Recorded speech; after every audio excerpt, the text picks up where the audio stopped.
¿Cómo están? Los saludo en este video. Qué bacán que estén conmigo en esta nueva sesión, que es en modo super clase y que implica complementos y preparación pensando en queda muy poco para la PAES de invierno y un tramo para la PAES regular. En modo intenso, en modo intensivo, vamos a revisar el día de hoy aspectos que te van a servir para conocer los distintos tipos de textos que te van a aparecer en la PAES. El día de hoy, a petición de los miembros de mi canal, nos toca textos expositivos que necesito conocer para la PAES. Y gracias a ellos, te los dejo ahí arribita, por hacer posible con su membresía mensual, apoyando la creación de contenido de este bonito canal, con el único fin de traer material para ti, clases, sesiones, tips, trucos, todas las cosas que yo hago en el canal para complementar tu preparación PAES. Así que muchas gracias a los miembros de mi canal. Te dejo un enlace en la descripción de este video por si consideras ser parte de este selecto grupo. Acompáñenme el día de hoy a que le demos una revisión a los textos expositivos que nos pueden aparecer en la PAES. Lo interesante aquí que vamos a ver el día de hoy, bueno, en esta sesión bastante simple, entre comillas, más general si se quiere, no tan simple, sino más bien general, vamos a ver los aspectos más sobresalientes de estos textos con finalidad expositiva, que nosotros en el colegio conocemos como textos expositivos, ¿ya? Eso es lo que vamos a ver en esta super clase. Acomódate, acompáñame, te va a servir un montón para aclarar la película respecto a si te aparece uno. Si te aparece uno o dos, vas a saber cómo abordarlo, lo vas a identificar rápidamente, porque además este video forma parte de una trilogía. O sea, yo he diseñado 3 videos en torno a los textos expositivos. Le pusimos ahí tipología textual expositiva, trilogía textual expositiva. Vamos a ver 3 videos que te van a servir un montón. El primero es este que estás viendo en este momento, donde vamos a ver en líneas generales qué onda los textos expositivos, qué es hola. Un segundo video, vamos a revisar las formas básicas del texto expositivo con algunos ejemplos. Y la parte sabrosa, que es lo que más te va a servir, vamos a ver relaciones textuales para que puedas potenciar tus habilidades de relacionar e interpretar, ¿ya?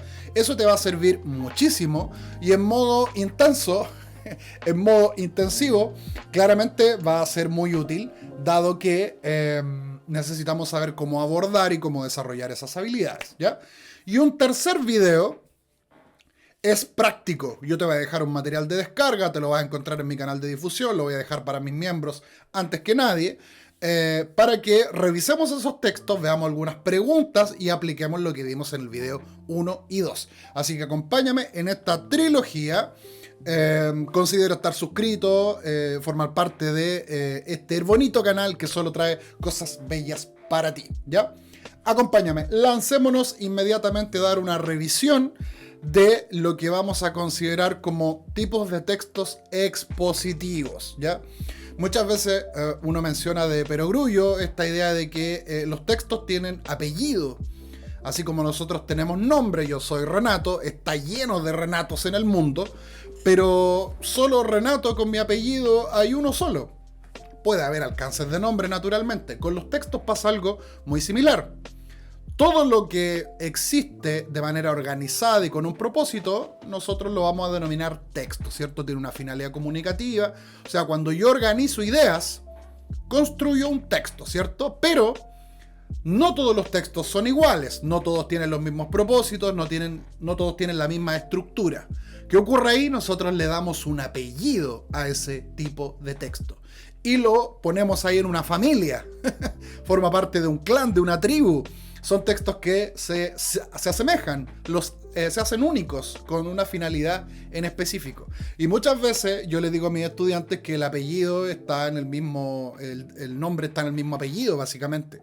Si hablamos de un texto expositivo, tú ya tienes que tener súper claro que son tipologías textuales que buscan mostrar, como dice la lámina, dar a conocer, presentar, exponer. Por eso se llama texto expositivo, porque expone, presenta, muestra, informa, da a conocer cosas, pero no cualquier cosa, y eso es lo que lo diferencia de otros tipos de textos. Por eso es importante que tú los conozcas y sepas identificarlos rápidamente, ¿ya?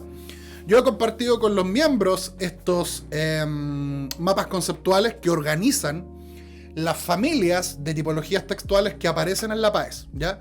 Hoy nos toca posicionarnos aquí, la familia de textos expositivos.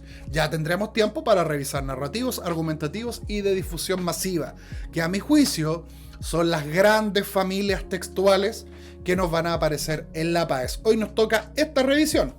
Y si nos ponemos mucho más específicos, yo debiera decir que dentro de la familia de textos expositivos hay distintas subclases, subcategorías si se quiere, distintos tipos de texto que abordan pequeñas diferencias que los hacen especificarse, volverse mucho más precisos a la hora de entregar cierto conocimiento, ¿ya?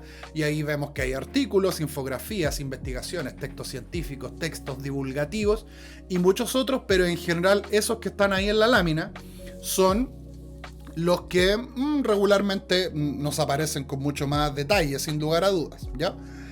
Son los que nos van a aparecer en la PAES también en estricto rigor, y por eso los estudiamos, ¿ya? ¿Qué es lo que te puedo mencionar aquí? Ya, los textos, cuando hablamos de textos expositivos, tú tienes que tener súper claro que un texto es un conjunto de ideas organizadas, ¿cierto? Con un propósito comunicativo. Eso ya lo sabemos. Pero cuando ese propósito y esa información o esas ideas tienen ciertas características, hablamos de un texto expositivo. Es decir, son textos que abordan ideas, información, de forma más o menos objetiva. Tratan de compartir la información lo más objetivamente. Y esa información se ordena, se organiza con fenómenos de coherencia y cohesión, que son recursos de la lengua que nosotros ya hemos visto en otras ocasiones, que tú ya debieras conocer a esta altura, pero que le vamos a dar una revisión y es importante. ¿Por qué yo lo menciono? Porque esta jerarquía, esta organización, responde a la necesidad que tiene este texto, su fin, presentar información de manera objetiva y clara para un lector como tú o como yo, que busca ampliar su nivel de conocimientos en algún área en específico, ¿ya? Recordemos un poquito estos conceptos. La coherencia, ¿cierto? Que es un recurso formal que le entrega al texto organización. Todas las ideas que están en el texto están organizadas para que el mensaje se entienda y para que el texto comience hablando de un tema y lo mantenga a lo largo de todo el texto. O sea, sabemos que el tema es un fenómeno global, ¿ya? Todo el texto habla de un mismo tema. Ahora, cada párrafo o cada sección puede abordar aristas de este tema, características, ejemplos, definiciones, explicaciones, en fin, con un mismo ideal, dar a conocer ese tema, o ese asunto, o ese conocimiento, o esos conceptos, ¿ya? Y para que un texto expositivo funcione como tal, yo necesito que tenga coherencia, ¿ya? Necesito ordenarlo, que se entienda, que todos los párrafos estén conectados y que todo tenga un sentido lógico y uno pueda comprenderlo una vez que lo lea, ¿ya? Eso a nivel estructural. Pero ¿qué pasa a nivel intrapárrafo, si se quiere, a nivel microtextual? Bueno, necesitamos que todas las frases y oraciones peguen, cuajen, se conecten unos con otros, ¿ya? La cohesión es una propiedad fundamental de todo texto a nivel de párrafo, por ejemplo, para que tengan sentido los enunciados, ¿ya? Lo podamos entender y en conjunto se entienda. Por eso yo les marco ahí mantener el sentido, ¿ya? Entonces estos fenómenos de coherencia y cohesión van a ayudar a que el texto alcance su objetivo, que es compartir la información de manera clara, comprensible, y lo más objetiva que se pueda. Ya, ¿qué pasa aquí? Mira, me voy a desaparecer un segundo para que tú puedas ver bien el ejemplo, para que seamos capaces de notar cómo están funcionando estos fenómenos de coherencia y cohesión. Fíjate, Mabel, 3 párrafos, este ejemplo. Mabel Condemarín Gimbert nació en Iquique el 3 de noviembre de 1931 y falleció en Santiago el 30 de marzo de 2004 a los 72 años ese mismo año. Ya, chan. Fíjate, aquí vemos cómo hay redundancia en estos dos elementos, ¿ya? Y hay un problema de cohesión gramatical cuando dice a las 72 años ese mismo año. ¿Qué ocurre aquí? Tu cerebro automáticamente detecta y dice, oye, esto no está bien, no, aquí algo raro está ocurriendo. ¿Por qué pasa eso? Porque nosotros aprendemos la gramática de nuestro idioma y la gramática tiene cierto orden y afecta la cohesión cuando se altera. Por lo tanto, aquí tenemos redundancia, algo que no tiene sentido y nos parece raro, porque al parecer hay un problema aquí de redacción alterando la cohesión. Segundo párrafo dice, era la sexta hija de una familia de 7 hermanos formada por el matrimonio de Amalia Greenberg y Guillermo Condemarín. Es la número 6. Ya, tú podrías decirme, aquí profe hay un problema con el tiempo gramatical. Tendríamos que decir que era la sexta, decir que es el número 6, aparte de ser repetitivo, hay un problema aquí de gramaticalidad. Era, si es que yo quisiera ser riguroso con los tiempos verbales. Ahí vemos cómo pequeños errores de redacción alteran la cohesión.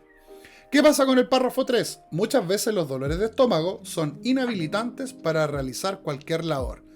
¿Qué tiene que ver el párrafo 2 con el 3? Nada, aquí hay un problema de coherencia serio, porque los primeros dos párrafos me están hablando de un referente, Mabel Condemarín, ¿ya? Un texto que me habla de la vida de alguien a modo de biografía, si se quiere, ¿ya?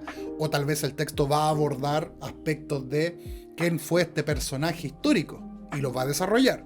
Pero el tercer párrafo no tiene nada que hacer ahí, de hecho habla de un referente completamente distinto. Por lo tanto, aquí vemos cómo este texto tiene serios problemas no serios, pero tiene ahí unos problemas de coherencia y cohesión que afectan la orgánica y la comprensión.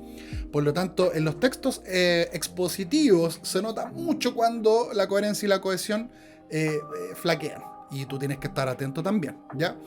¿Qué vemos que ocurre aquí con el párrafo 3? Que es lo que más ruido causa, más allá de los problemas gramaticales. Vemos que no se mantiene el tema, como te decía. Hay un cambio drástico en los referentes. Primero te habla de una persona y luego de un dolor de estómago, de una enfermedad, si se quiere, ¿ya? O sea, alteramos la coherencia que tiene ese texto si es que fuera una unidad de sentido, ¿ya? Ya, esto es muy importante. Yo a veces lo menciono y mis estudiantes lo pasan de largo, porque en general un texto expositivo tiene las ideas muy bien organizadas con esos fenómenos de coherencia y cohesión. ¿Por qué? Porque el autor que produjo este texto es una persona, un individuo que sabe ordenar sus ideas, planifica, escribe, redacta de manera lógica, ¿ya? La idea aquí de la organización tiene que ver con cómo esas ideas se conectan y se relacionan de forma lógica para poder alcanzar la intención comunicativa o el propósito comunicativo que tiene ese texto.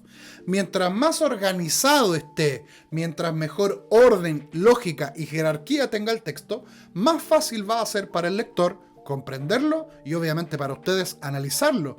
Por lo tanto, son fenómenos que son urgentemente necesarios para todo texto expositivo. Ya, eso es importante tenerlo en cuenta. No quiero decir con esto que otros textos no necesitan de coherencia y cohesión, pero siempre menciono que aquí es donde más falta hace que el autor del texto lo haga de manera ordenada y organizada, que es lo importante.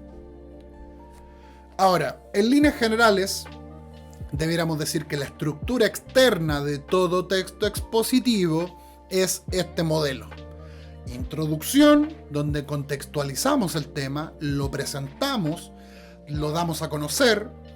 Primero podríamos decir que el autor prepara al lector en el tema. Por eso hablamos de una contextualización. No te lanzan el tema así de golpe y te lo definen al tiro. Primero hay una preparación, hay recursos para lograr de alguna forma que tú como lector en la introducción te quedes cautivo y digas, oye, qué interesante esto, lo quiero revisar, ¿ya? Y una vez que yo he presentado el tema, tengo todo un apartado para desarrollarlo. Ahí es donde yo puedo definir conceptos, ejemplificar, caracterizar, definir, hacer comparaciones, establecer juicios. En fin, hay una serie de elementos en el desarrollo que van a permitir, como muy bien dice su nombre, desarrollar el tema, ¿ya? Una vez que yo he presentado todos los antecedentes como autor y te entregué el tema así en bandeja de plata, te dije todo lo que sabía, generalmente se concluye a modo de resumen, a modo de reflexión, a modo de proyección para que el lector pueda seguir indagando en el mismo tema en otras fuentes si se quiere, ¿ya? Generalmente, por línea, norma general, bien dicho, esta es la estructura, ¿ya? Sería muy raro alterarla y sería muy raro que alguno de estos elementos falte, ¿ya? Esta organización general o estructura externa funciona para que todo lo que me entregue el autor gire en torno a ese único o mismo tema global. Todo texto expositivo está construido en torno a un tema global y tú tienes que descubrirlo y tienes que descubrir cuáles son los antecedentes que el autor te está dando para que tú puedas conocer ese tema, bien digo, ¿ya? Ahora, ¿qué es lo que ocurre a nivel microestructural? Cuando hablamos de la estructura del texto, hablamos, ¿cierto?, de la estructura general, pero ¿qué pasa dentro del texto? Y hay una organización específica. El autor puede utilizar distintos recursos para que a través de los párrafos, cada párrafo cumpla un rol, cumpla una función y le permita al autor progresar en el tema, desarrollarlo básicamente. Por eso el segundo párrafo dice, cada párrafo, valga la redundancia, cumple una función.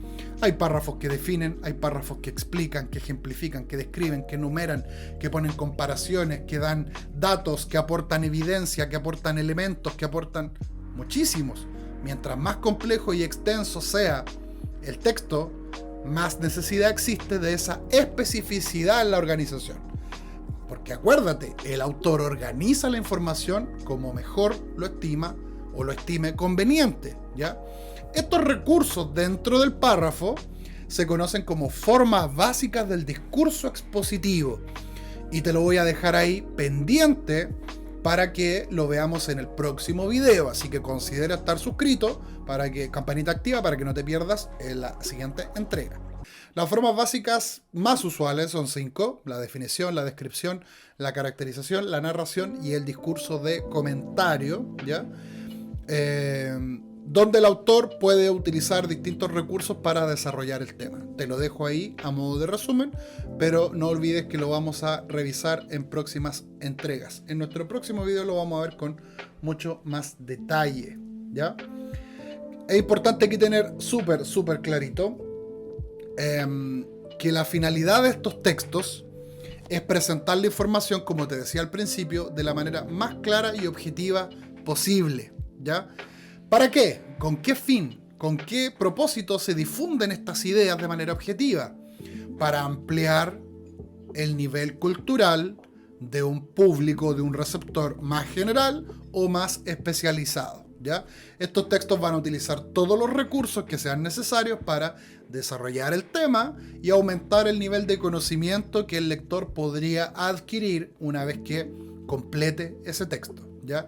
En líneas generales, los textos expositivos eso buscan, aumentar el nivel de conocimiento sobre un área determinada, ¿ya? Uno de los elementos que tienes que tener en consideración es que los textos expositivos forman parte de dominios conceptuales.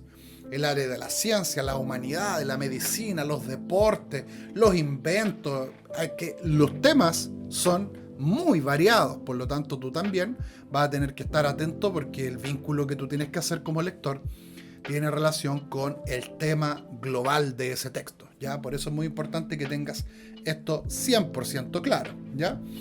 Y en general, los libros de lengua y literatura o los textos de lenguaje o los manuales de preparación PAES siempre hacen esta distinción, ¿ya? Que existen dos tipos de textos expositivos, ¿ya? Unos que son de difusión general y otros que son mucho más especializados, ¿ya? ¿Qué es lo que ocurre aquí? ¿Qué es importante tener en consideración? Que con los cambios que ha tenido la PAES en los últimos años y con las situaciones de lectura, uno de los elementos que yo considero que es importante tener en consideración es que la probabilidad de que aparezcan textos especializados en la PAES es bastante baja, ¿ya? Por una cuestión muy simple, porque son textos que están pensados para un lector muy específico, ¿ya? Que generalmente tiene conocimientos previos sobre el tema, porque además, como dice la lámina, usan un lenguaje técnico, ¿ya? Tienden a ser mucho más complejos, ya tienden a tener un nivel de complejidad mayor, eso quiere decir. ¿Ya? Si yo considero las situaciones de lectura, no deberían aparecernos textos especializados, o tan especializados, sí de divulgación general. Porque esos es para un público amplio, para un público que no necesita tener conocimientos previos, y en general los conocimientos que aborda tienden a ser un poquito más sencillos, entre comillas, yo no diría simples, pero sí fáciles de comprender. Y como tú eres estudiante de cuarto medio, quinto medio, no tienes un nivel de conocimientos en un área específica. Si yo como profe tomo un libro de docencia o de temas específicos vinculados a mi profesión, sería un texto especializado porque es un texto creado por profes para que lo lean profes, ¿ya? Si yo tomo un texto científico, puede haber sido escrito por tecnólogos médicos para que lo lean otros tecnólogos médicos. ¿Te das cuenta? Es un público mucho más selecto y especializado porque obviamente van a abordar temas más complejos, ¿ya? En la PAE nos tienen que salir de divulgación general, espero yo, ¿ya? Sería muy extraño que aparezca uno especializado de nivel tan complejo. Espero que no debería ser, ¿ya? Pero lo importante es que tú sepas que estos textos, al ser de divulgación general, son a un público abierto. Cualquier persona con un mínimo de interés en el tema debería poder acceder a ellos, ¿ya?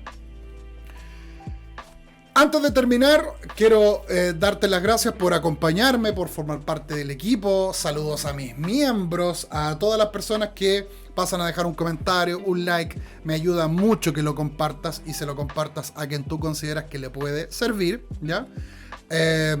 Y obviamente un saludo cariñoso también al Preufilad, que auspicia y patrocina mi creación de contenido también a través de un código. Te lo dejo por ahí en la descripción de este video con un enlace directo para que te matricules en Filad. Aprovecha los intensivos, ya comenzaron. Queda poco tiempo, quedan pocos meses para la PAES regular. Está la PAES de invierno a la vuelta de la esquina. Entonces, si estás pensando en una preparación sistemática, clases en vivo, material, todo lo que necesitas, considera darle una vueltita a Filad. Si te matriculas con mi código que está en la descripción de este video, te llevas un 20% de descuento. Te ahorras más de 100 lucas. No es malo, no es nada de malo. Así que muchas gracias a Filad por acompañarme en el día de hoy. Lo voy a dejar en una esquinita.